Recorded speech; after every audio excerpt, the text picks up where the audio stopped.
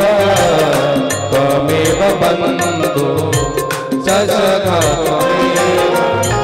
त्वमेव वीर्या द्रविणं त्वमेव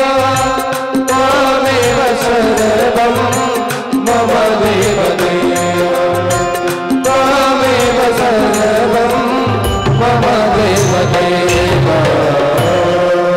जलेन शीतलीकरणं भस्मेदेवान्नं मातान्नं परमात्मानं महाशीर्णं नीराञ्जलिहरणं मन्त्रपुष्पाञ्जलिं हरिः ॐ ॐ जग्नेनग्गमयजन्त देवास्थानि धरवाड्प्रदमान्नासन्नादेहनाकं महिमानः सचन्द्रत्रपूर्वे साध्याः सन्ति देवाः ॐ एकदन्ताय विद्महे वक्रतुण्डाय धीमहि तन्नो दन्ति प्रचोदयात् ॐ नन्दनन्दनाय विद्महे यशोदानन्दनाय धीमहि तन्नः श्रीकृष्णः प्रचोदयात् नानासुगन्धिभुजपाणि यथा कालोद्भवानि च उद्भाञ्जलिर्मया दत्त गृहाण परमेश्वर श्री राधा कृष्णाभ्यां प्राणसुत्माना मंत्रपुष्पांशनारविंदे समर्पयामि। बोली गोपाल कृष्ण भगवान की जय हो। श्रीमद् भागवत महापुराण की जय हो। श्री वृंदावन बिहारी लाल की जय हो। धर्म की जय हो। अधर्म का नाश हो। प्राणियों में सद्भावना हो। विश्व का कल्याण हो। सत्य सनातन धर्म की जय हो। गौ माता की जय हो। भारत भूमि की जय हो। ग्राम के समस्त देवताओं की जय हो। ग्राम की समस्त देवियों की जय हो। अपने अपने गुरु माता पिता की जय हो। अपने अपने गुरु गोविंद की जय हो। हर हर महादेव।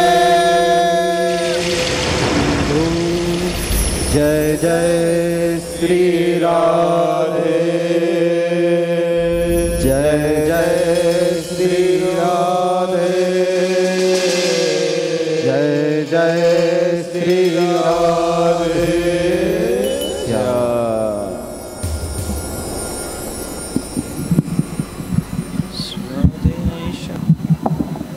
सभी भक्तगण अपने यथागत स्थान पर बैठ जाएं, आरती लें। आरती के बाद सभी भोजन प्रसाद लेकर ही यहाँ से घर को प्रस्थान करें।